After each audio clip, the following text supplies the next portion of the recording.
PowerPoint, sí, porque había tenido problemas con la conectividad, así que ya tienen el PowerPoint de la clase de hoy y están subidas las clases anteriores, ¿sí? Perdón, en mi computadora empiezan a aparecer carteles. Bueno, voy a compartir.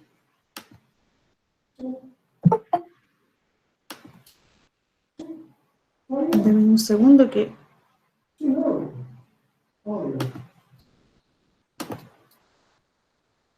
Ahí está. Lo que pasa es que yo, por ejemplo, cuando compré acá, que vendí el de allá de Colombia, de acá a la vuelta, bueno, que vos fuiste una vez. Hoy vamos a ver el módulo 2, vamos a dividirlo en dos partes, ¿sí?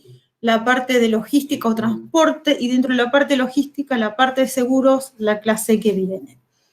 Debido a los dos feriados que tenemos por delante, yo opté por sacarle clases a las unidades teóricas. Ustedes habrán visto que toda la parte de introducción lo hicimos muy amplio, muy detallado, porque era la primera unidad y quería que haya conceptos que los consolidemos. La parte de logística, van a ver que voy a dar la mayor cantidad de conceptos generales, pero hay varios que van a quedar por fuera para poder abarcar lo máximo, ¿sí? ¿Por qué? Porque prefiero restarle clases a lo teórico y dejar clases a la práctica, ¿sí? Porque no quiero que costos, que Incoterms quede sin práctica y después quiero una clase antes del parcial para revisar prácticas, para revisar dudas, para que ustedes hagan todas las consultas que sea necesario. Entonces, lo que les voy a pedir es que revisen los textos, ¿sí? Que si hay cosas que no llegamos a verlas o que son muy específicas, muy al detalle y tienen dudas, ¿sí? Me hacen las preguntas la clase que viene o el que lo vio lo hace ahora, por supuesto. Vamos a ir avanzando. El que tiene dudas puede abrir el micrófono. Nos ha pasado también en la clase anterior que había ejemplos, ¿sí? Gente que estaba trabajando en logística. Ustedes ya tuvieron logística, así que también pueden hacer sus aportes desde ese ángulo, ¿sí? Entonces, hoy vamos a ver todo lo que es transporte y la clase que viene vamos a ver, o nos vamos a centrar, mejor dicho, en la parte de seguros, ¿sí? Seguros en el comercio internacional. En lo que es la logística, y cuando hablamos de logística hablamos también de la movilización de las mercaderías en todos los aspectos, ¿sí? Y básicamente en la estructura esta que podemos hablar de cadena, ¿no? Que tiene que ver con transportar un producto, una carga, de un punto en origen a un punto en destino, ¿sí? Y cuando hablamos de este origen y destino, hablamos desde el origen inicial, desde el productor o desde el depósito, desde donde parte, hasta el destino final, donde va a ser consumida o donde va a ser utilizada. ¿Por qué? Porque muchas veces lo que se suele tener en cuenta como centro del análisis es el transporte internacional. Y nos olvidamos de esos extremos que pueden ser más conflictivos, sobre todo en mercados no tradicionales, que el transporte internacional en sí mismo. Y esto significa elegir, ¿sí?, dentro de una variedad de medios de transporte, donde muchas veces el valor económico es una variable a tener en cuenta, pero no siempre es la fundamental. Lo que vamos a tener que evaluar es el tipo de carga, ¿sí?, las características intrínsecas de la carga, los dos puntos, las características, las disponibilidades que hay, las rutas, los puertos, los aeropuertos, las políticas de transporte de cada uno de los países, y por otra parte, las disponibilidades, ¿sí?, el acceso. Y para hacer este análisis, nosotros decimos que partimos del valor de tráfico de cada medio. Este valor de tráfico es una serie de características generales y particulares que me van a permitir hacer un análisis comparativo, ¿sí? Comparar uno con otro en cada uno de estos planos, ¿sí?, del valor de tráfico, es decir, en cada una de estas características para sacar mis conclusiones. Y muchas veces no me puedo decidir por uno o por una única opción, y lo que tengo que tener es un abanico dentro de mi análisis para poder ir adaptándolo a las diferentes situaciones. ¿Cuáles son estas características o estos planos? La velocidad, el valor económico, la capacidad de carga, la seguridad, la facilidad, ¿sí?, o comodidad en su uso. ¿Cuál es el más veloz? El aéreo. ¿Cuál es el más económico? El marítimo o el ferrocarril. Ahora, usualmente estas dos variables las tengo que analizar junto a las otras. La seguridad, si es una carga muy delicada o con características específicas, fíjense las vacunas, ¿sí? Y traigo este ejemplo porque está vigente, podríamos hablar de animales vivos. ¿Qué voy a priorizar? La velocidad por sobre la economía, ¿sí? Y la seguridad, el transporte aéreo es el más seguro, no solo durante el tránsito, es decir, durante el tiempo que dura el transporte, sino también en la carga y la descarga, ¿sí? Si ustedes ponen accidentes logísticos o accidentes medio de transporte aéreo, van a encontrar muy poquitos. En cambio, si ustedes ponen accidentes transporte marítimo, van a encontrar muchísimos, principalmente en lo que es la carga y la descarga, ¿sí? Entonces, cuando se hace este análisis, tengo que evaluar absolutamente todo. ¿Para qué? ¿Qué necesidad tengo de esa carga? ¿Sí? ¿Qué tan urgente es? ¿Qué características especiales tiene y cuál es su sensibilidad? ¿Sí? ¿Cuál es el riesgo que corre durante el transporte? Todas esas cuestiones las voy a analizar para decidirme en cada operación, y vuelvo a decirlo, en cada operación por una determinada cadena de logística. Y vuelvo a repetir, siempre vamos a hablar de cadena porque no nos tenemos que olvidar que no es solo el tránsito internacional, ¿sí?, sino que vamos a tener una serie de medios de transporte que vamos a tener que encadenar para que el producto llegue de origen a destino, ¿sí? Y cuando hablamos de carga internacional, estamos hablando de cualquier bien, producto que preparamos para ser movilizados en forma internacional.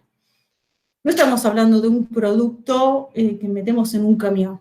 Es mercaderías, bienes que están acondicionados, ¿sí?, para ser trasladados en forma internacional. Y que este acondicionamiento va a tener que ver con muchísimos factores. Por ejemplo, con la normativa de los diferentes países. Por ejemplo, con las características geográficas y, por lo tanto, si hay diferencias de climas, si me piden documentación específica, los medios de transporte que voy a utilizar, ¿sí? Entonces, esta carga, la característica que va a tener es que quizás la forma de estar embalada, la forma en que se presenta, va a ser diferente quizás a la que se comercializa en el mercado local, ¿sí? Y esta carga hay muchísimas clasificaciones, depende del texto que se utilice, pero vamos a nosotros ver dos grandes grupos en lo que es la clasificación. Por un lado, por el tipo de carga. Puede ser a granel o suelta, ¿sí?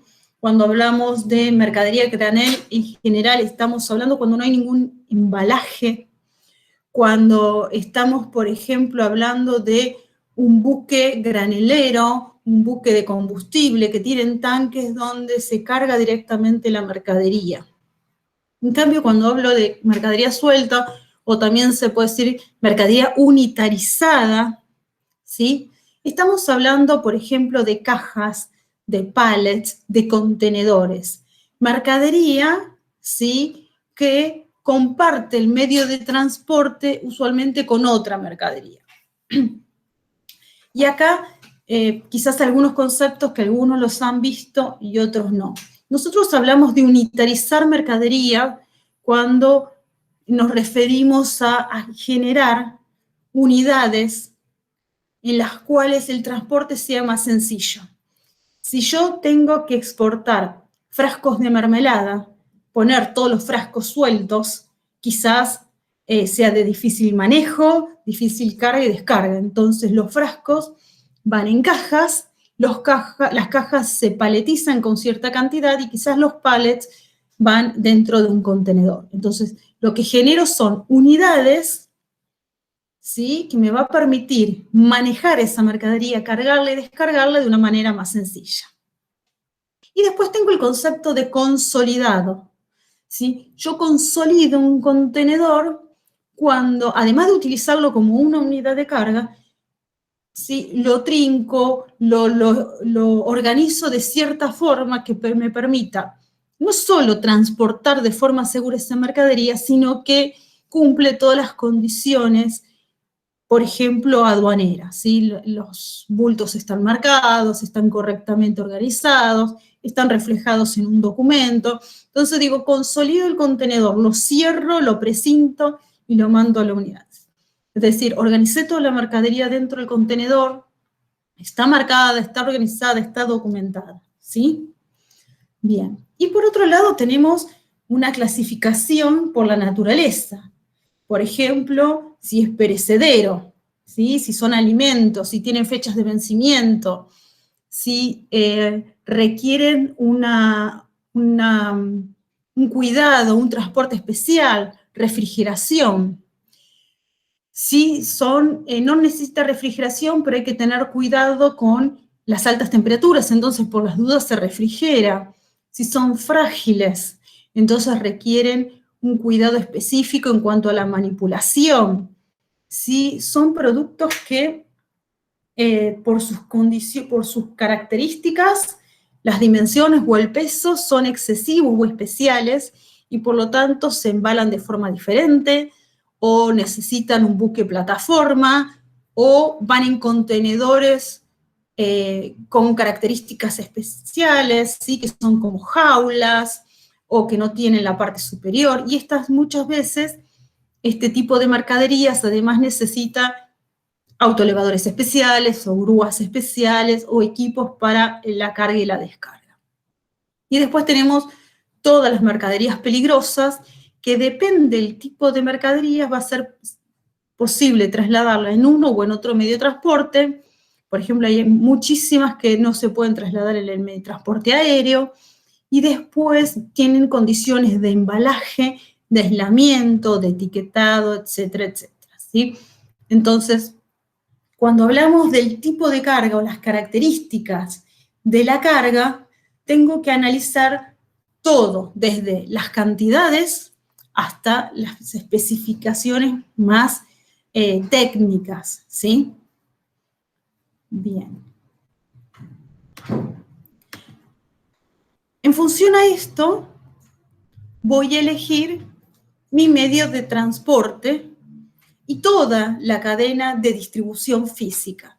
Nosotros hablamos, y van a encontrar en el texto mucho el término DFI, que significa Distribución Física Internacional, y que el objetivo fundamental es que el producto que nosotros, específico, que nosotros podamos transportarlo, llegue con el menor costo y en las mejores condiciones o en condiciones óptimas al lugar establecido, ¿sí? Entonces, siempre va a haber un análisis carga por carga, más allá de que siempre esté transportando lo mismo, ¿sí? El objetivo va a ser siempre minimizar costos, pero esta minimización de costos tiene que ir de la mano de la seguridad de la carga, de que llegue en tiempo y forma, ¿sí?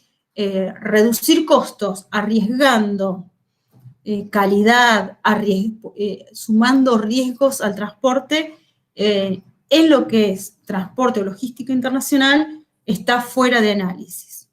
Entonces siempre vamos a tener una relación just in time con tránsito, el tiempo de transporte y las cantidades transportadas. Y en estas elecciones vamos a tener, por un lado, los medios de transporte y por otro lado los modos. Estos modos de transporte, que son el acuático, el terrestre y el aéreo, van a estar constituidos por medios, pero al mismo tiempo por infraestructura, por empresas que van a operar. Y todos los aspectos son fundamentales, porque no solo el análisis del medio en cuanto a capacidad de carga, es decir, todos los valores o planos del valor de tráfico, sino también vamos a tener que analizar la infraestructura existente, ¿sí? Si hay puertos, las características de estos puertos, qué infraestructura en cuanto a la carga y descarga tienen, qué infraestructura, por ejemplo, de terminales, y después, quiénes son los operadores, los sujetos que trabajan. Si vamos a operar directamente, si tenemos que contratar un agente de carga, un representante. Entonces, el análisis no es solo, bueno, voy a transporte marítimo, sino que vamos a tener que incluir en este análisis todo el resto de lo que intervienen en este modo de transporte, ¿sí? Y dentro del acuático vamos a tener, por un lado, el transporte marítimo y por otro lado, el transporte fluvial, que muchas veces el transporte en barcaza es útil para el transporte o el transporte internacional entre nuestros países vecinos, sobre todo aquellos que tenemos navegación internacional por ríos interiores. Transporte terrestre, tenemos el carretero y el ferroviario. Lamentablemente, en la actualidad, el transporte ferroviario perdón, no está habilitado para el comercio internacional. Hubo muchísimos proyectos, pero prácticamente la mayoría quedaron en desuso o se vieron truncados. Es mínimo el desarrollo que tenemos. En parte tiene que ver con política internacional, relaciones internacionales, pero también tiene que ver con el fuerte lobby que tienen las empresas de transportes y el gremio del sistema carretero, ¿sí? Piensen que desde el 90 en adelante que se comenzaron a cerrar las líneas de transporte de carga, ganó muchísimo terreno el transporte carretero y ahora es muy difícil, ¿sí?, revertir y quitarle lugar. Con respecto al aéreo, tenemos diferentes tipos de transporte. En general, la mayor parte de la carga se mueve no en aviones de carga, sino en aviones de pasajero que venden sus bodegas para carga, ¿sí? Además del equipaje, llevan carga. Entonces, depende la época, también suelen variar las tarifas y suele variar el acceso. Después tenemos vuelos privados, vuelos especiales, pero digamos que no son en lo que es el comercio internacional general, no tienen un gran impacto, ¿sí?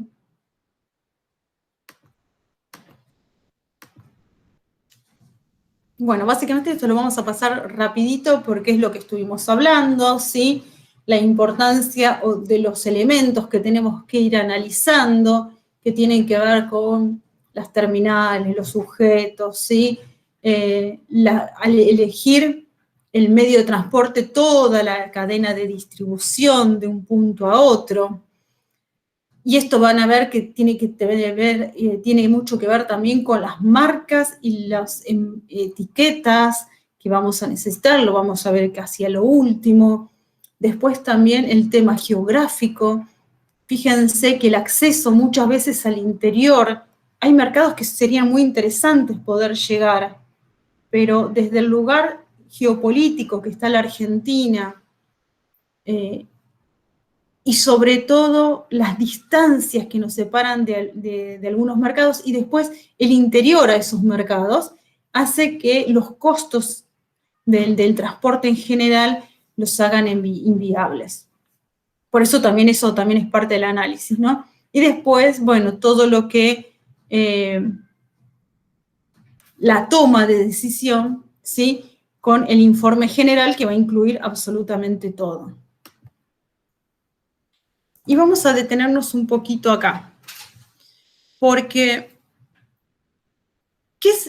¿qué va a incluir, sí, o cómo va a influir el precio de mi producto, cómo va a influir la logística de mi producto en el precio final? Me aparecen carteles por todos lados, disculpen, ¿sí? Y va a depender de varias cosas. Primero, la forma en que lo comercializamos, el lote, ¿sí?, que hasta ahora no estuvimos hablando mucho. Sé que ustedes, la mayoría, lo ha visto en logística, pero nosotros necesitamos armar un lote mínimo de venta, como en el mercado local, pero a nivel internacional, que me amortice los costos del transporte. Es decir, que sumado los costos del transporte, siga, ¿sí?, teniendo sentido exportar o importar este producto. Es decir, que mi costo de producto amortice los de la logística. Y esto va a tener que ver, por un lado, con las condiciones de venta, pero también con la forma de embalaje y el medio de transporte. Y vamos a tener, nosotros después vamos a ver en otra unidad los Incoterms, que serían los International Commerce Terms, términos del comercio internacional, que son una serie de siglas. Nosotros ya vimos CIF y FOB para ver las bases imponibles, pero tenemos una serie, son 11 Incoterms que van desde el DDP hasta el ex-work, o al revés, nosotros vamos a ver desde el ex-work hasta el DDP, en donde, de acuerdo a la condición que elija, van a ser las obligaciones y las erogaciones que va a tener que hacer cada una de las partes, desde que sale la mercadería a un punto hasta que llega al otro. Y acá, a grandes rasgos, tenemos, por ejemplo, el DDP, que vendría a ser, para hacerlo simple ahora, un puerta a puerta. Entonces, el importador solamente se tendría que encargar de la logística de descarga en su planta o en su depósito del camión o del medio de transporte que traiga el contenedor o la mercadería, ¿sí? Esa sería su única tarea. En cambio, el vendedor debería encargarse absolutamente de todo, ¿sí? Desde la logística de importación, la logística de exportación en su mercado, todos los transportes, todos los documentos. El otro caso, el ex-work o un pre-fábrica, significa que el exportador hace una venta sencilla, local, y el comprador es quien se tiene que encargar absolutamente de todo desde punto a punto. La documentación, la exportación, el transporte internacional, la importación, la documentación en destino. Muchas veces, por la forma en que están organizados los mercados y los negocios internacionales, es mucho más fácil comprar en fábrica que vender puerta a puerta, ¿sí? Por las responsabilidades que implica, por los costos y porque depende de la forma en que lo esté vendiendo, ¿sí? Tengo que asumir riesgos que no siempre como exportador tengo la espalda financiera para hacerlo. O, visto desde otra manera, no siempre tengo la experiencia, ni los contactos, ni los representantes para poder hacer un puerta a puerta. No estamos hablando de una venta de una PlayStation, de una TV, de una compu, ¿sí?, que mando por courier. Estamos hablando de pallets, cajas, bultos grandes o contenedores, sin mercadería, venta comercial. Entonces, vamos a decir que si tenemos en cuenta de origen a destino, de punto a punto, ¿sí?, desde el lugar de donde se fabrica o donde se comercializa la mercadería hasta el punto final, donde es consumida o donde va a ser utilizada, vamos a tener lo que es el costo completo de distribución física, ¿sí? Y es importante tener en cuenta cada uno por separado de los eslabones de esta cadena de distribución. ¿Por qué? Porque muchas veces donde vamos a encontrar las principales dificultades es en el otro mercado, ¿sí? Es en los tránsitos internos entre el depósito del vendedor hasta, por ejemplo, el puerto, o del puerto al depósito del comprador, ¿sí? Porque en esos lugares, en esos tramos, quizás tenemos normativa local, tenemos restricciones en cuanto a peso, tenemos restricciones en cuanto a la circulación de mercadería para exportación, etc. Y además de los costos, ¿sí?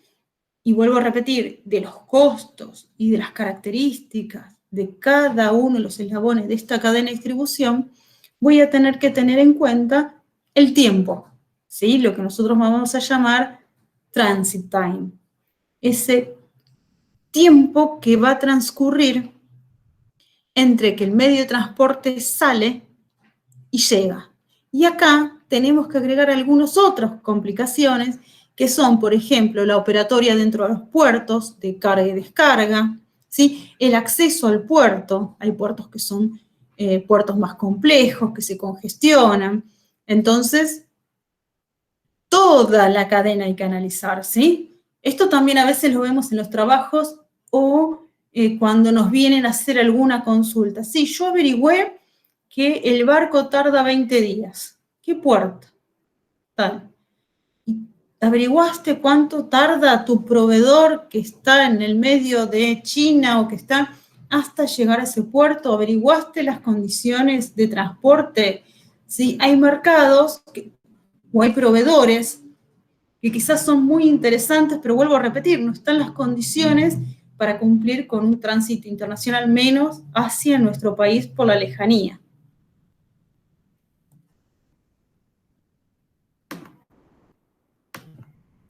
Sí, otro problema, profesora, muy común es el roleo de las cargas, que el barco que va a ir a buscar ese puerto se demora y se termina atrasando todo. Claro.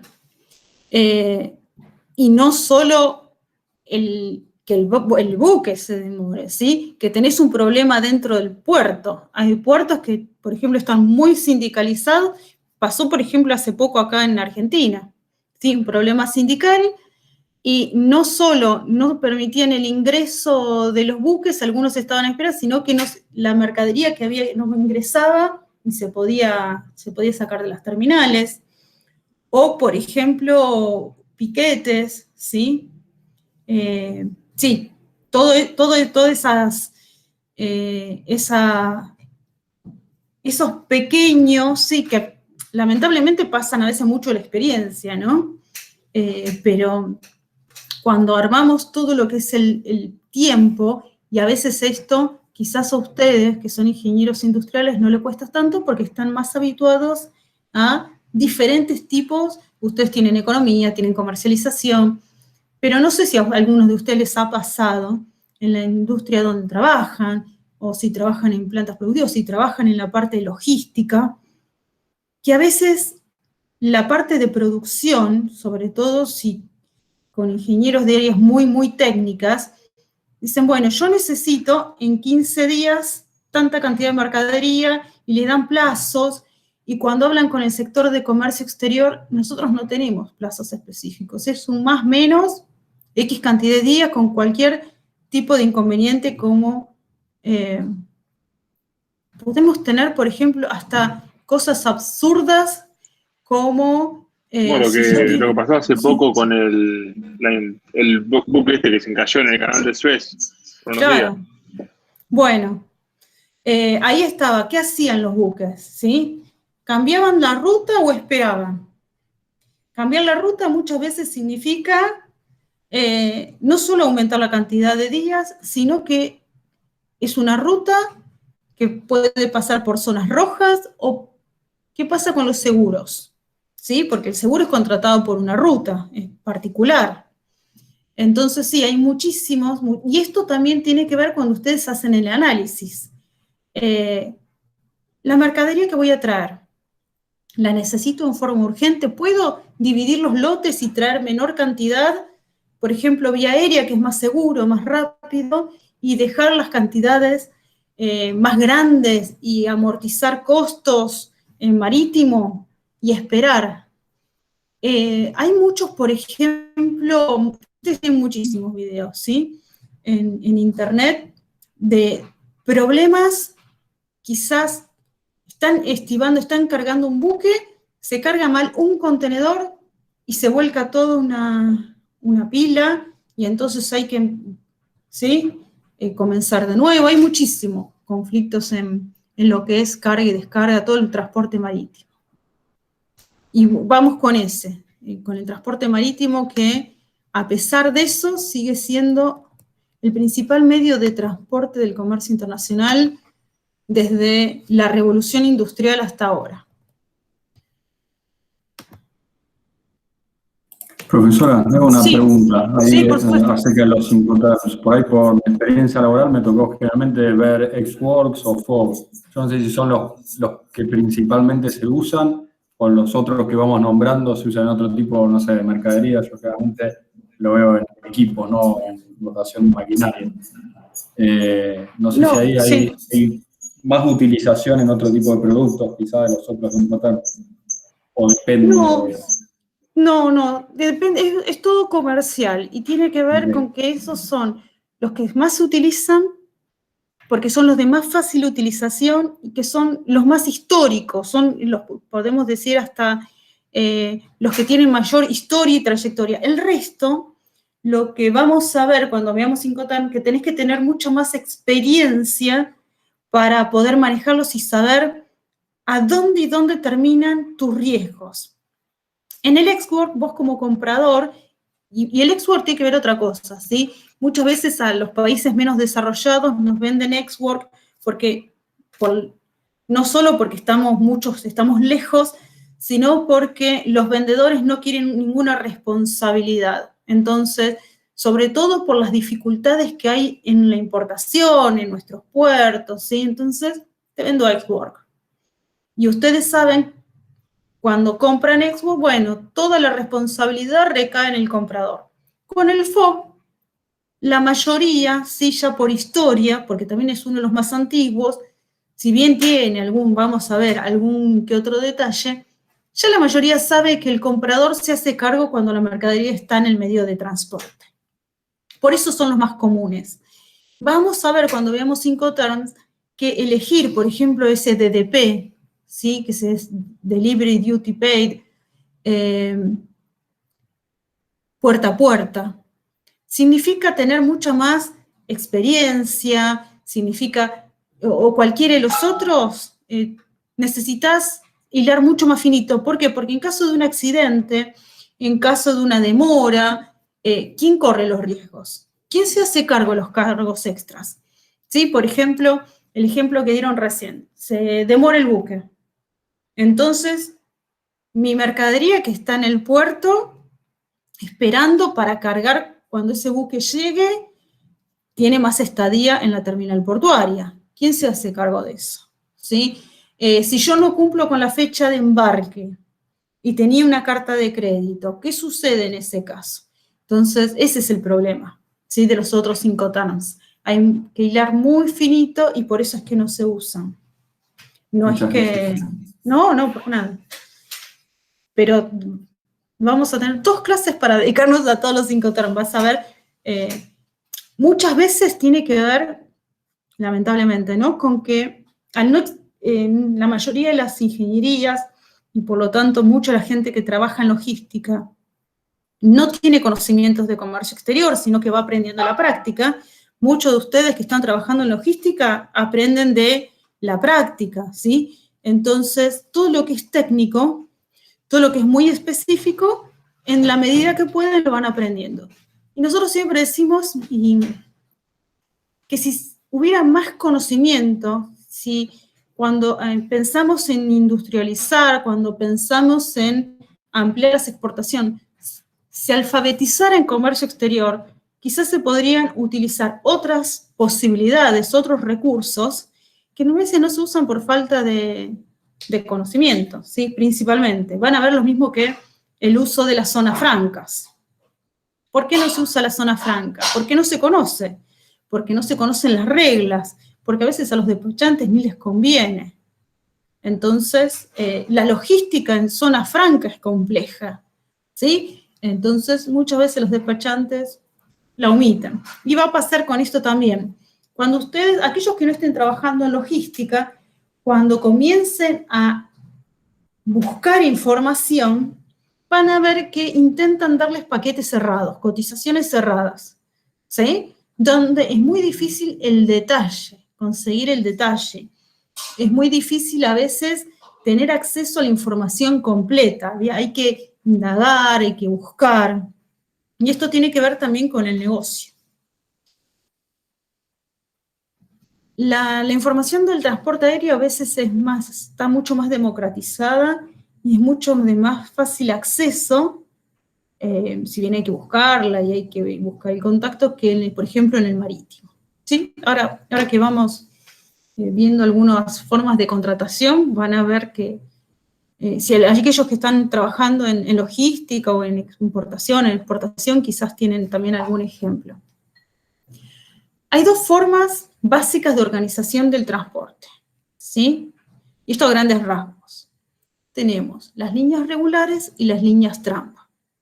Las líneas regulares son aquellas que todas las semanas, cada 15 días, una vez por mes, cumplen una ruta en particular, tocan los mismos puertos, más o menos en las mismas fechas, ¿sí?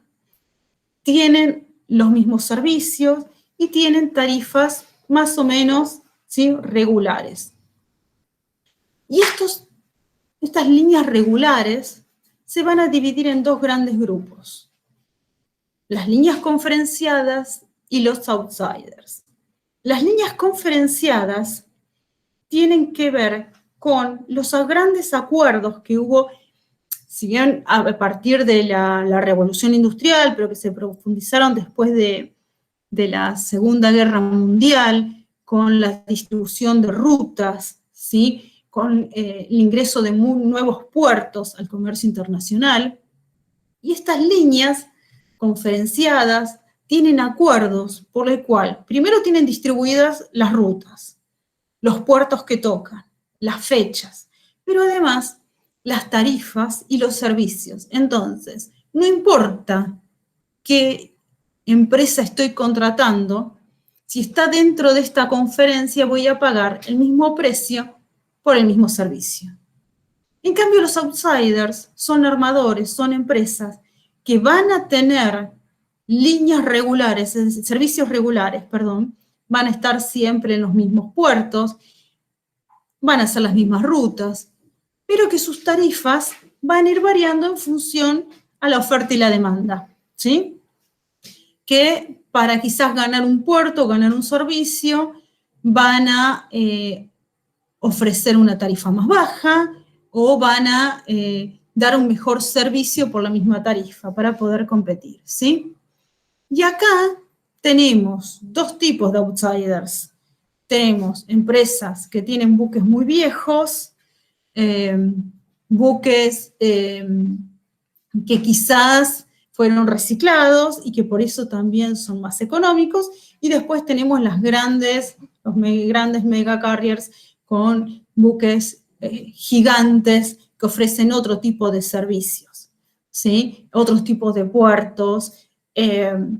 Ahora, cuando yo contrato una bodega, es decir, cuando yo voy y quiero enviar mi contenedor, quiero enviar mi pallet, yo voy a tratar en general, salvo que sea mayorista y que tenga gran cantidad de operaciones, voy a trabajar con un agente de carga. Difícilmente puede enterarme, salvo que busque después el buque, a qué empresa pertenece, si es un conferenciado y un outsider, ¿sí?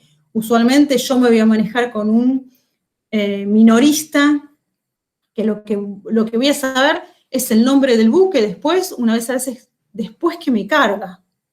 Y acá también hay que tener cuidado, porque tengo que asegurarme que en el buque que quede claro en la documentación que me envían, el buque que me van a cargar, la fecha y el tránsito que hace, ¿sí? Para asegurarme que más allá de algún inconveniente imprevisto, que quizás no haya transbordos, que no toque puertos que a mí sé que me van a complicar la operación final porque son puertos que se demoran, puertos sucios, puertos conflictivos.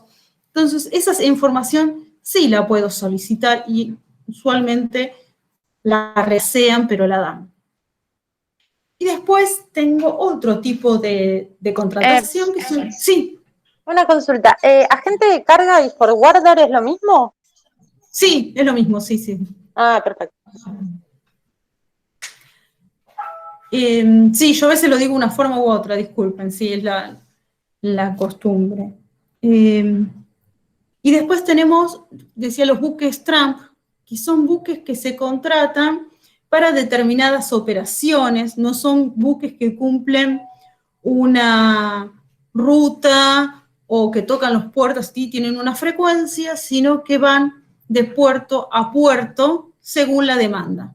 Y acá tenemos dos formas de contratarlos, ¿sí? De fletarlos. Una es cesión a casco desnudo y otra es la locación general. Cuando yo contrato un buque a casco desnudo, a mí me dan el buque y yo tengo que ocuparme de contratar la tripulación, el combustible, los aprovisionamientos y todos los servicios que se incluyen en el puerto de origen y de destino, la empresa de estiva, los servicios de carga, etcétera, etcétera. En cambio, cuando yo hago una locación, que puede ser por tiempo, por ejemplo, un año, un mes, o por un viaje determinado, yo lo que hago es contratar el buque con todos los servicios incluidos, ¿sí?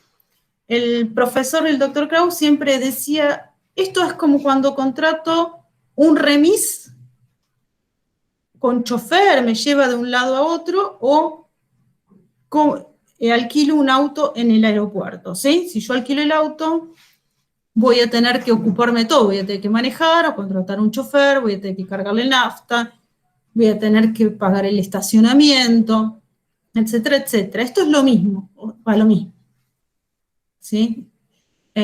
Podemos hacer esa analogía para simplificar. ¿En qué casos contrato un buque Trump?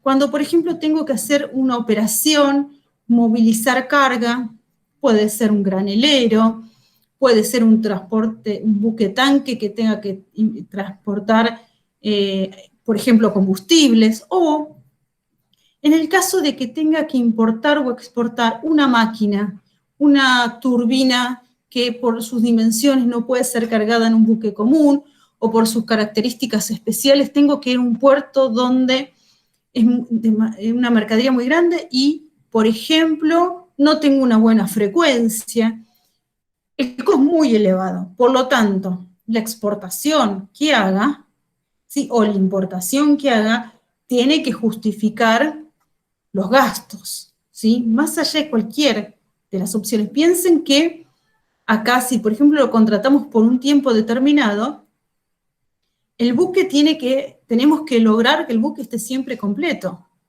Cuando el buque se moviliza vacío, con su bodega, su plataforma vacía, es un buque que está generando pérdida. Entonces, eso también aumenta los costos de este tipo de transporte, ¿sí?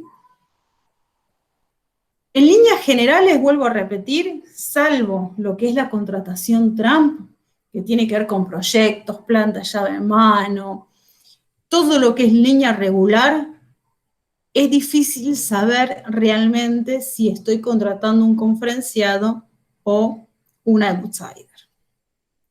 Lo que sí tengo que analizar, y sí puedo tener detalles, es primero del tránsito, ¿sí? ¿Qué ruta, puertos, tiempos estimados, etcétera? Y después del flete.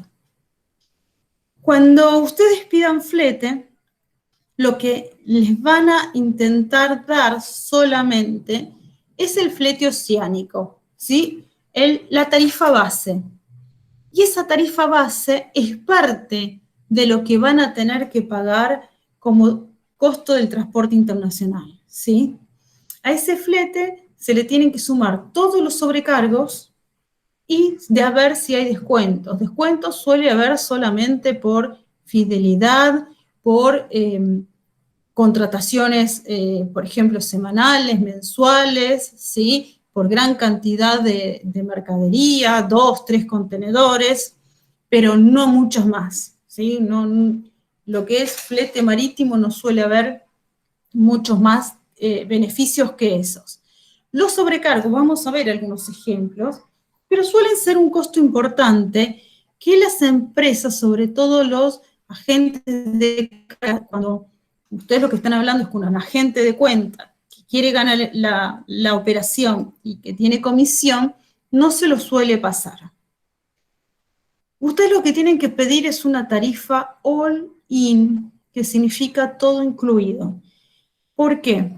Porque si nosotros comparamos los fletes, solamente el flete, lo que va a suceder es que cuando recibamos la factura final, va a haber una serie de costos que no teníamos en cuenta y que son realmente elevados. Y el problema del transporte marítimo es que si no tengo libre deuda, es decir, si no lo pago, no me dan el documento de transporte. Y si no me dan el documento de transporte, no puedo retirar la mercadería de la aduana. Entonces estoy cautivo, ¿sí?, del pago del transporte internacional. ¿Cómo se calcula este flete o lo que voy a pagar? Y hablo del flete base, tonelada metro cúbico, ¿sí? Salvo las tarifas de contenedor, que las tarifas de contenedor se dan aparte, porque es una unidad, ¿sí? Entonces, se calcula cuántas toneladas son, cuántos metros cúbicos, se multiplica por el valor del flete y se paga la más alta, más todos los sobrecargos. Vamos a ver algunos, ¿sí? Pero puede haber más y todo va a depender de la ruta, de la empresa, de los puertos. El BAF es un sobrecargo por combustible, que en realidad es el factor de ajuste de combustible que se incluyó en la crisis del petróleo y después quedó, nunca más se quitó, y es un valor importante, porque cada vez que hay ajuste, sí se modifica. A veces sube, a veces baja, como es internacional, eso suele pasar, pero es un valor importante. El toll son los cargos por transitar los canales de acceso a los puertos. En el caso del puerto argentino también es un costo alto. Recuerden que sobre todo el puerto de Buenos Aires es un puerto de difícil acceso, con canales complejos, de compleja navegación que requieren dragado constante. Pasó el buque este que volcó también, ¿sí?, por un mal mantenimiento de los canales. En el caso del puerto de Buenos Aires, hay videos, ¿sí? Tiene un sistema de prácticos que suben en el pontón Buenos Aires al buque y toman la capitanía del buque para ingresarlo a las diferentes dársenas, pero tiene un costo alto. Después tienen todos los cargos por documentación, por originales, por duplicados, y que va a depender también del tipo de mercadería, si va suelta, si va paletizada, si va en contenedor, ahí van cambiando los documentos. Después tienen los cargos por el THC, por movimientos, también se llama manipulación de cargas. Esto hay algunos que les pasan un cargo fijo y otros pueden ir variando de acuerdo a los puertos o si hubo movimientos adicionales. Después, muchísimos cargos, por ejemplo, si hay que usar grúas especiales o todo lo que son mercaderías que tienen tamaño o peso que excede, ¿sí?, las dimensiones estándares de los contenedores y que por lo tanto necesitan ser cargadas con equipos especiales o en lugares especiales de las bodegas o de en plataforma. Y esto lo que hace es generar aumentos a la tarifa básica, ¿sí? Ustedes lo que tienen, si bien hay cargos que son fijos y otros que van a variar en función a la operatoria portuaria, lo que tienen que conseguir son tarifas all-in-one, vuelvo a repetir, all-in, perdón. ¿Por qué? Porque eso lo que les va a asegurar es que tengan la mayor cantidad de costos, ¿sí? Y que sean lo más seguro o lo más ajustado a la realidad. Por supuesto, como todo en comercio internacional, el valor final lo voy a tener cuando termine la operación, ¿sí? Siempre, por ejemplo, vamos a ver después en costos o en documentos que yo tengo una estadía. No sé si escucharon hablar del forzoso en lo que es marítimo. ¿Alguien escuchó? Y a veces te dicen las empresas, tenés 5 días de forzoso. ¿No escuchó nadie? Esto es forzoso, ¿sí? Son 5 días que cubre o que están incluidos en las tarifas, ¿sí? Son 5 días que la mercadería puede permanecer en terminal, principalmente en importación, y que están incluidas en la tarifa.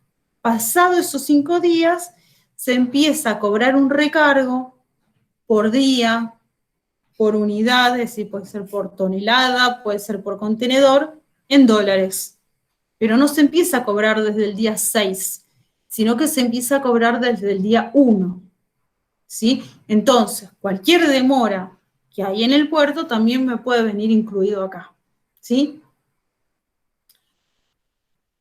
Por eso les decía que el costo final lo vamos a tener el día que la mercadería esté a mi disposición en la terminal portuaria. En cambio, en el aéreo es mucho más estable la cotización, la tarifa y lo que voy a pagar es lo que me cotizan, ¿sí?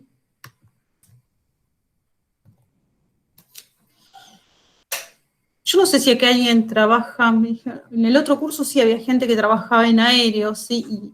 Y hubo algunos ejemplos.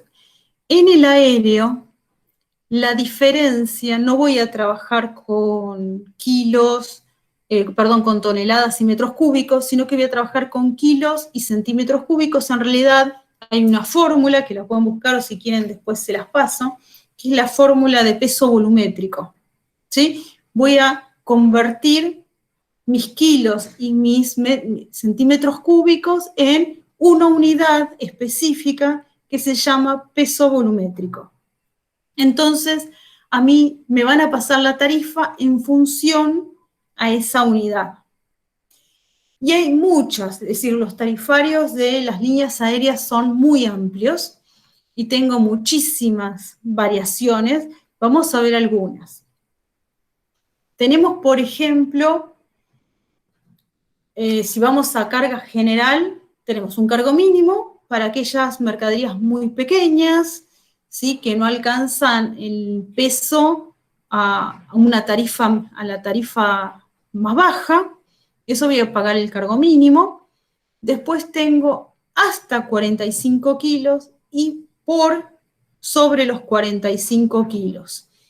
Hasta 45 kilos voy a pagar lo que se llama tarifa normal, es decir, va a ser para aquellas mercaderías que sobrepasan el cargo mínimo hasta 45 kilos, y después de 45 kilos va a ir disminuyendo muy poquitito a una escala, ¿sí? Al valor de la tarifa, ¿sí? Hay como unos cuadritos que va disminuyendo, a medida que aumento la cantidad va disminuyendo, pero muy, muy poquito. La relación peso-volumen en el avión es muy importante, ¿sí? Entonces, usualmente se utiliza para mercaderías de poco volumen y también bajo peso, que en general tienen un alto costo y que pueden amortizar el valor, o que por las características, por la necesidad, tienen que ser transportadas con mayor urgencia. Después tenemos, por ejemplo, las tarifas de clase, que son para mercaderías específicas, que tienen tarifas que pueden ser por sobre la tarifa normal o por debajo.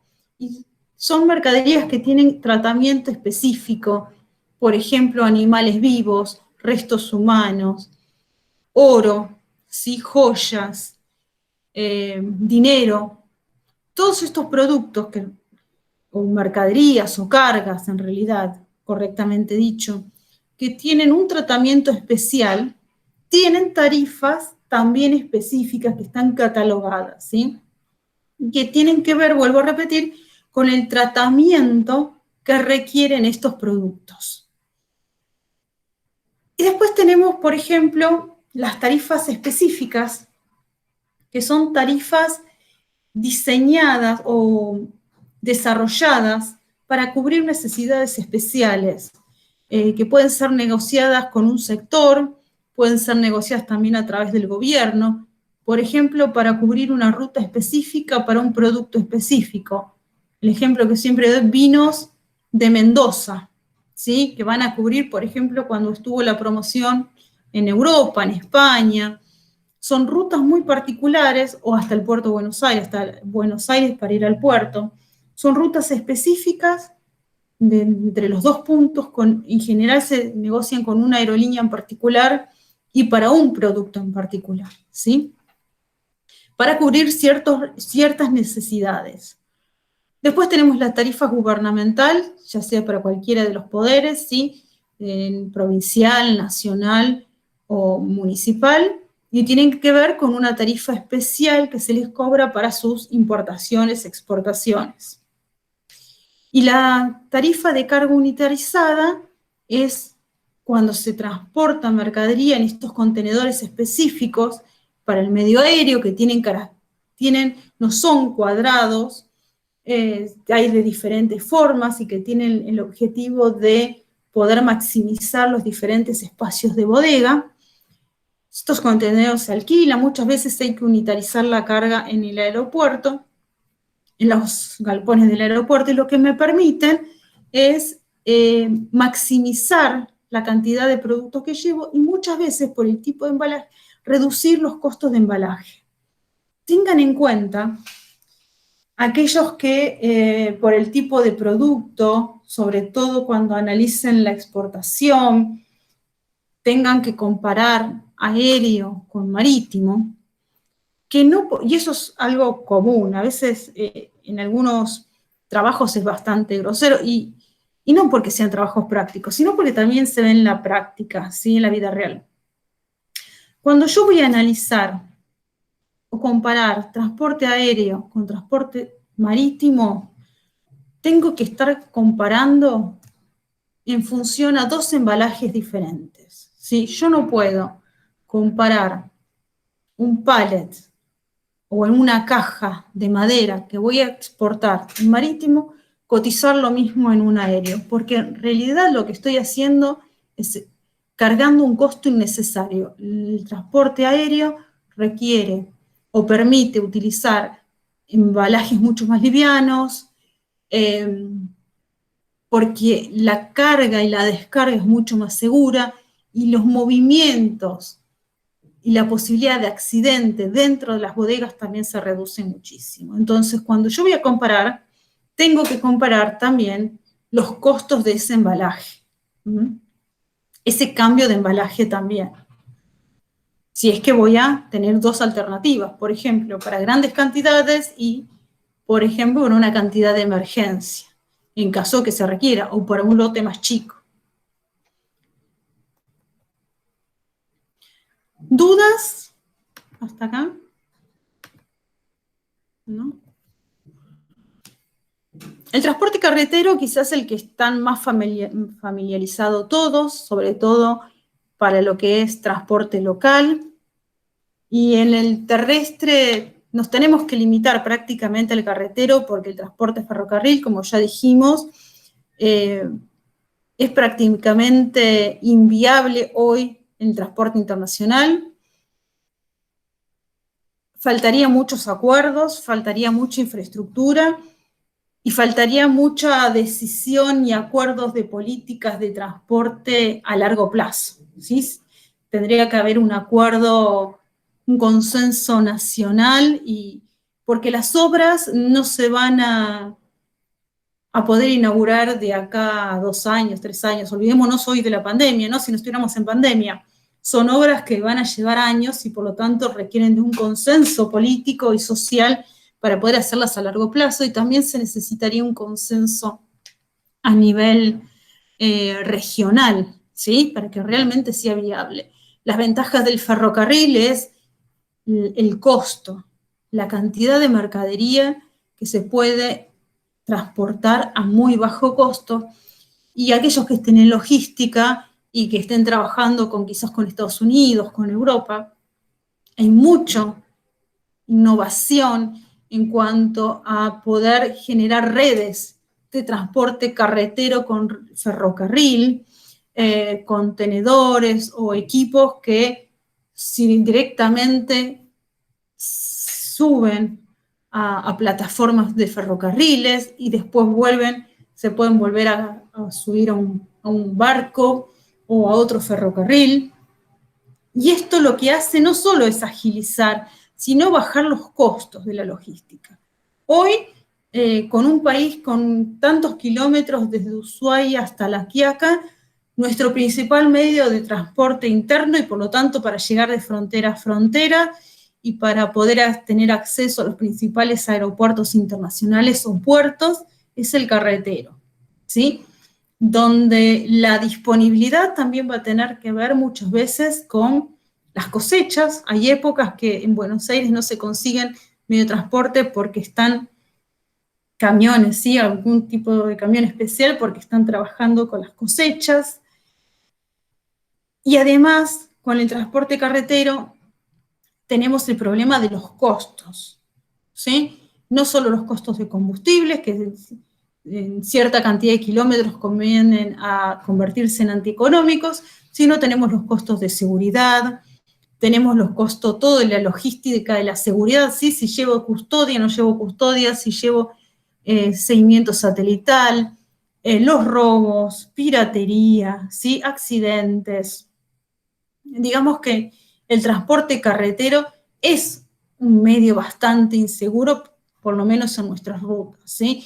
Aquellos que estén trabajando en logística seguramente les ha pasado de tener un camión con rastreo satelital y que de repente desaparezca y aparezca el chofer y la cabina del camión, ¿sí? Le sacaron todo y jamás apareció y el rastreo lo bloquearon o distrajeron a la custodia y hay mucho.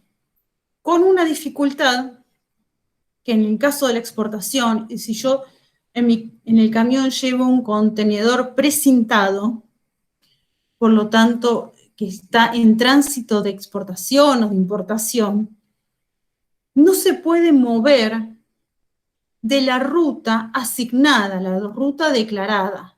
Y que si me encuentro con un piquete, si me encuentro con una demora excesiva, el camión tiene que permanecer en esta ruta hasta que se le autorice una ruta diferente, ¿sí? Muchas veces lo que es el tránsito de exportación o de importación implica pasar por postas, cumplir con postas aduaneras de control. Por lo tanto, si hay un accidente, una demora por un accidente previo o por un piquete, el camión tiene que permanecer en ese lugar y quedar demorado, ¿sí? Hasta que la ruta se habilite nuevamente, ¿sí? Lo que significa un problema muy grave, ¿sí? No es como un transporte local que llaman y dicen, mirá, o hablan con la empresa de seguridad o con la empresa de logística y cambian la ruta. Está la General Paz colapsada y bueno, vamos por tal acceso, ¿sí? Cuando es transporte internacional, y ustedes por eso ven, cada vez que hay un conflicto, la caravana de camiones esperando, y dicen, ¿por qué no cambia? ¿Por qué no va por otra ruta? Por los seguros y sobre todo por la documentación, principalmente si es aduanera, ¿sí? Entonces nosotros vamos a tener... Ay, ¿qué pasó? Esto. Bueno, se me pasó. Bueno, vamos a quedarnos primero con esto. Vamos a tener, antes de empezar con el otro, tener en cuenta los 3 medios principales de transporte.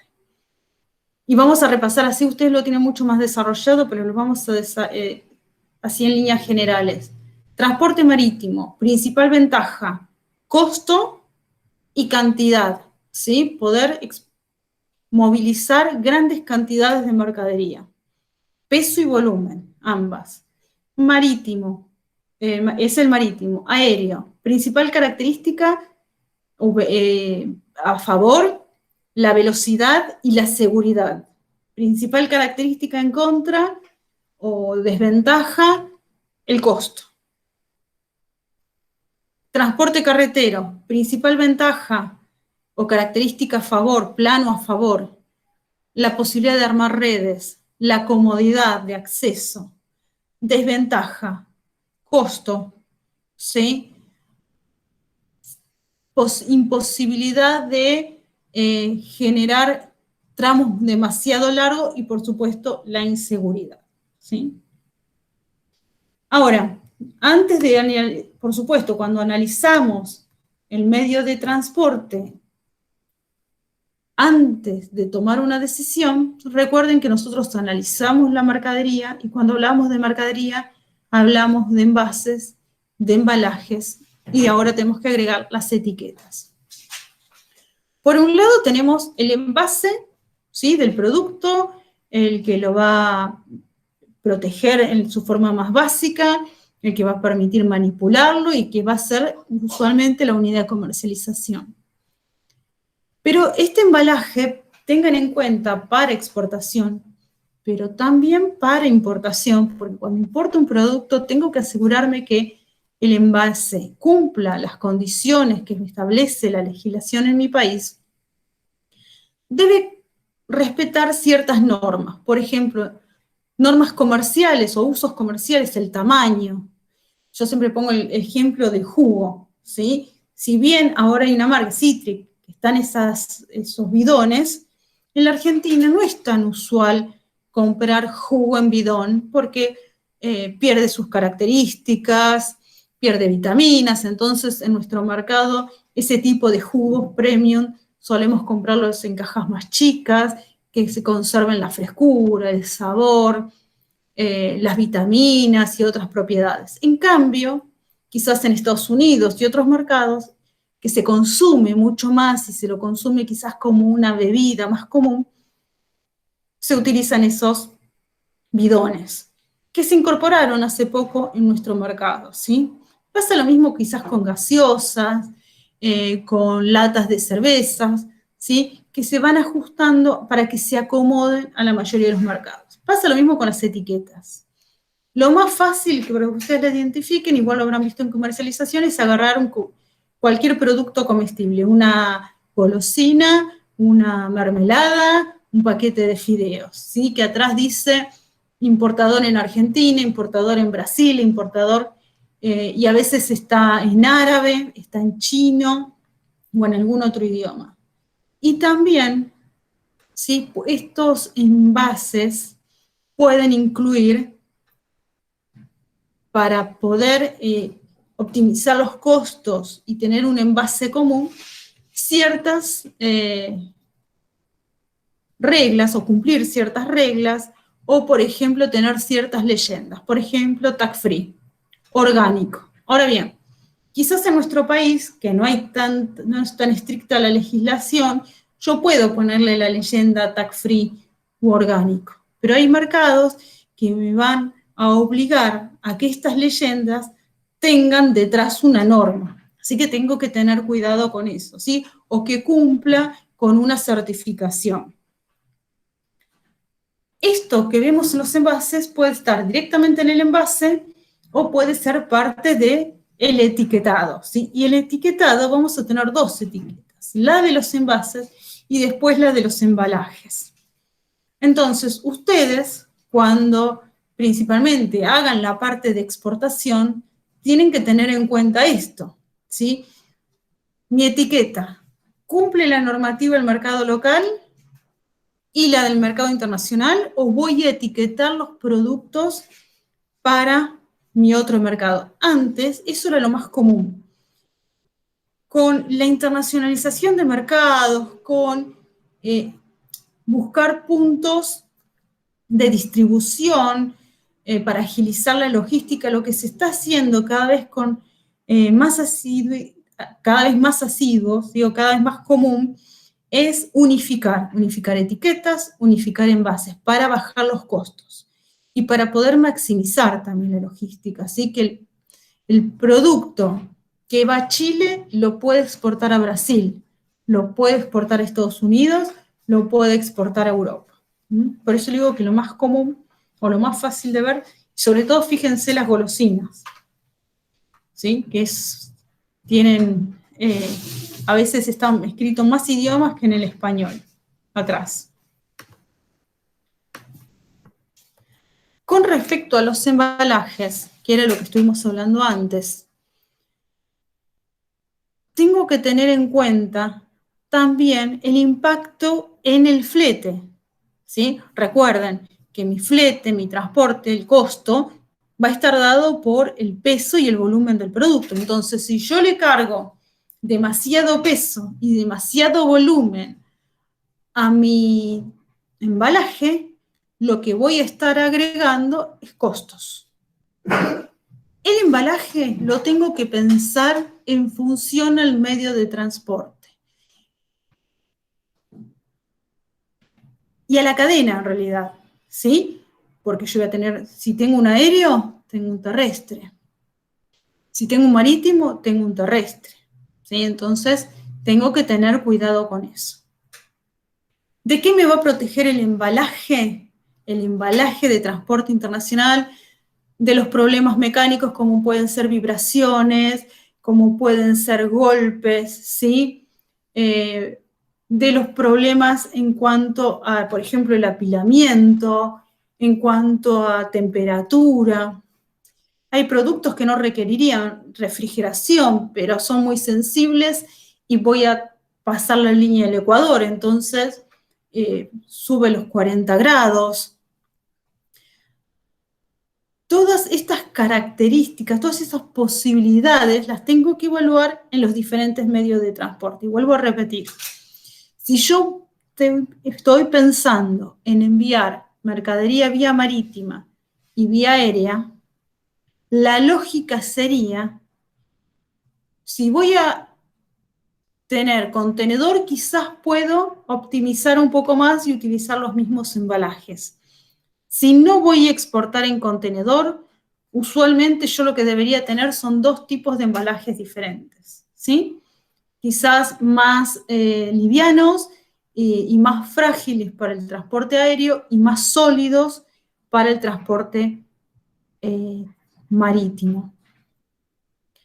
En algún momento, no sé si ahora, post pandemia o durante la pandemia, seguirá trabajando el INTI, pero el INTI tenía una sección donde desarrollaban envases y embalajes y ayudaban mucho a las empresas al desarrollo específico de envases y embalajes para exportación, lo que permitía optimizar espacio, ¿sí? Cargar más y, por supuesto, proteger el producto y que las unidades de exportación, unitarización, reducir al mínimo el costo que generaban estos embalajes, ¿sí? Por ejemplo, una tontería, ustedes habrán visto que se está reemplazando tanto en lo que es local, pero también a nivel transporte internacional, reemplazando las burbujitas o las letritas estas de telgopor por estas bolsitas infladas que son como almohaditas. ¿Por qué? Porque lo que van a hacer es pequeña la diferencia en el peso, en poco volumen, pero sí suma en grandes volúmenes. Aparte de que es más limpio, es más fácil de embalar y desembalar, ¿sí? Todas estas cuestiones hacen al análisis que tengo que hacer previo. Y junto al embalaje y a la organización, ¿sí? de lo que son mis unidades de exportación, voy a tener las etiquetas y las marcas, pero no ya del envase y del producto en sí mismo, sino del envasado en general, del embalado en general. Y acá voy a tener dos condiciones. Una, que es la identificación, la manipulación, la correcta manipulación.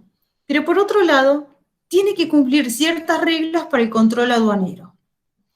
No es lo mismo una caja o un pallet que va a ir consolidado con mercadería de otros vendedores, ¿sí?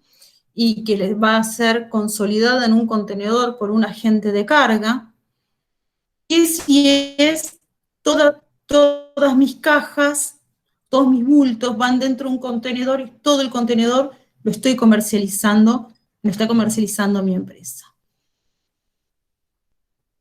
¿Qué clase de marcas o etiquetas tiene que haber? Vinculadas a la manipulación, si la mercadería es frágil, si puede ser apilada o la cantidad que puede ser apilada. Etiquetas vinculadas a la logística, la identificación, ¿sí? El lote, la dirección, el destinatario, ¿sí? Quién fue que la envió. Características sobre el tamaño, tiene que estar bien el número de paquete, ¿sí? O el número de bulto. Si corresponde incluir códigos de barra. Y hay un montón, por ejemplo, si son mercaderías peligrosas, las etiquetas correspondientes a los diferentes tipos de mercaderías peligrosas. Todas estas etiquetas o todas estas señas tienen que ver con diferentes reglas, que son reglas internacionales, ¿sí? Normativa, normas internacionales. ¿Por qué? Porque estas marcas y estas etiquetas tienen que ir más allá del lenguaje. Tienen que ser entendibles, fácil entendimiento, tanto en un puerto que se habla español, en un puerto que se habla inglés, en un puerto que se habla chino, ¿sí? Sin la necesidad que los operadores hablen en otro idioma. Más allá de que se suele decir, bueno, el inglés no es real, ¿sí? Muchas veces en puertos de África, de Asia, no todos los operadores hablan inglés. Entonces hay normas que hay que seguir. Las etiquetas, las marcas deben ser legibles, deben ser de fácil lectura, tienen que ser indelebles para soportar inclemencias climáticas, tienen que ser fáciles de ver y deben estar localizadas en los lugares que establece, ¿sí? Las normas internacionales. Tienen que ser suficientes, es decir, quizás no alcanza con que estén pegadas como en el mercado local en una sola de las caras, y tienen que ser, vuelvo a repetir, conforme a las normas internacionales. Y esto tiene que ver con la identificación de la mercadería para evitar que se pierda, para que llegue a destino en forma correcta, pero también para los controles aduaneros, ¿sí? Hay un documento que nosotros vamos a ver más adelante, que es el Packing List, o lista de empaque, donde se detallan los bultos, la cantidad de caja, las marcas y señas que tiene. Y esto le va a permitir al servicio aduanero la identificación y el control, ¿sí? Entonces, todas estas señas, estas marcas que tienen, estas etiquetas, van a responder a este doble juego, digamos. Por un lado, que las mercaderías no se extravíen, que las mercaderías sean transportadas en forma segura y que lleguen a su destino, y por otro lado, los controles aduaneros. Y como la mayoría ya de todos los puertos están digitalizados, toda la información está digitalizada, muchas veces también esta información va a permitir rastrear, ¿sí?, dónde se encuentra a través de su seguimiento en los sistemas. Bien, hasta acá es la parte general de transporte de la unidad de logística internacional. nosotros la clase que viene vamos a ver la parte de seguros, ¿sí? Y vuelvo a repetir, por una cuestión de calendario, ¿sí? De la falta de algunas clases, que nos hemos quedado con menos clases, yo les estoy dando la parte general. Entonces, cualquier duda, cualquier consulta que exista sobre el material, por favor, ¿sí? Me lo hacen saber ahora, si ahora vamos a dejar algunos minutitos, medio que vine corriendo para dejar algunos minutos para hablar del trabajo práctico y también si hay dudas de lo que vimos ahora o de las clases anteriores, ya que ahora hay más gente que al inicio. ¿Una consulta? ¿Ninguna? ¿Vos querés hacer algún comentario? Sí. No, bueno, Patri, sí, en función de lo que vieron en la clase de hoy y aquellos que ya tienen el grupo definido, que puedan ir plasmándolo, analizando cómo lo van a poder plantear en la parte del trabajo. Ahí estuve recibiendo algunos mails donde en función de la formación de grupos, que los llegué a responder hoy a la tardecita, quizás si alguno de ustedes tiene alguna duda al respecto, porque quizás se evita la confusión cuando tienen que elegir el insumo a importar para sustituir el insumo en la producción local del producto que ustedes quieren exportar. Había un grupo de químicos que les sugerí en todo caso de que creo que eran aquellos que iban a exportar el pupitre, que les sugerí que importaran el químico más que nada porque se fabricaba localmente y lo iban a poder sustituir y poder cumplimentar con lo que se requería en la guía práctica, porque las inyectoras de plástico se importaban tanto a nivel local como otros representantes. Sí, igual Ezequiel, mirá que con los chicos de las inyectoras lo estuvimos hablando la clase pasada, y el tema era Sí, el químico, sí. Porque no, justo en mi grupo yo iba a avisar esto, de que habíamos Sí. visto el mail de Ezequiel y bueno, que también lo habíamos hablado la clase anterior. Perfecto. Porque es en un realidad- proyecto que tiene que... de sí, proyecto bueno, final. comentales vos. Claro, es un No, proyecto... no. Sí, pero no es proyecto final, sino que estamos utilizando el proyecto de evaluación de proyectos. Sí, Perfecto. pero Entonces sí. teníamos todo ese análisis hecho, pero en realidad no tenemos problemas, Ezequiel, lo que vos nos digas. No, Yo ahora te iba a contestar que... La inyectora, como me habían comentado, no se fabrica acá, la tenían que importar sí o sí para el proyecto. Claro, sí, eso es lo que decían ellos. Hoy mismo acá en el mercado local no se conseguía, no se fabricaba, sino que había representantes, los representantes locales también importaban. Claro, por eso. Eso es acordate que es una excepción que podemos hacer, Claro, porque por eso el tema es, claro. Por eso le había dicho que capaz la sugerencia era de los químicos, porque ellos, bueno, habían manifestado que esos químicos sí podían sustituirlos, pero bueno, si están con una evaluación de proyecto, podemos hacer la excepción en todo caso. Claro, sí, lo habíamos hablado con ellos la clase pasada. Así que no habría, en ese caso no habría inconveniente, lo definimos y lo aclaran de acuerdo a lo que a ustedes les sea más conveniente para el desarrollo del trabajo. No, mira, a ver, nosotros evaluación de proyectos ya la cursamos, lo terminamos el año pasado. Sí. En ese caso, por ejemplo, durante el proyecto lo que elegimos fue comprarla ya importada, o sea, nacionalizada, para no tener que hacer todo el proceso de importación. De la importación. Exacto, porque era precisamente una sola vez y había que hacer nada más la inyectora. Así que la verdad que nada, no tenemos problema, o sea, lo que ustedes nos aconsejen o les parezca mejor, o con la inyectora o con el químico, no tenemos problema. Fíjense las comparaciones que pueden hacer. El tema de importar químicos tiene sus dificultades. Sí, el tema, sí, yo también lo pensaba por el lado de intervenciones que tienen. Le pasó el año pasado a un grupo que el tema importaba pintura. Entonces, las latas con el tema de la pintura, que recuerdo que encima ellos habían realizado 2 importaciones en una.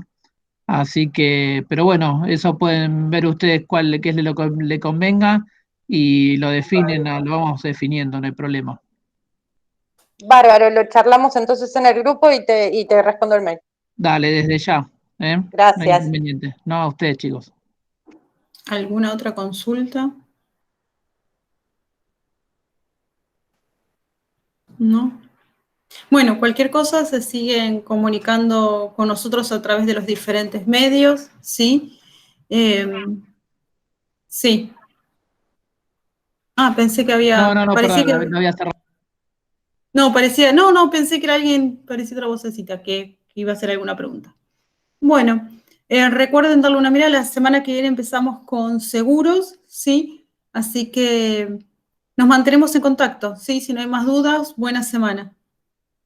Buena semana, chicos. Patri, para vos también. Buena Chao, semana. gracias, profe. Gracias. Buenas noches. Chao, gracias. Chao, Chao, Ana. hasta luego. Chao.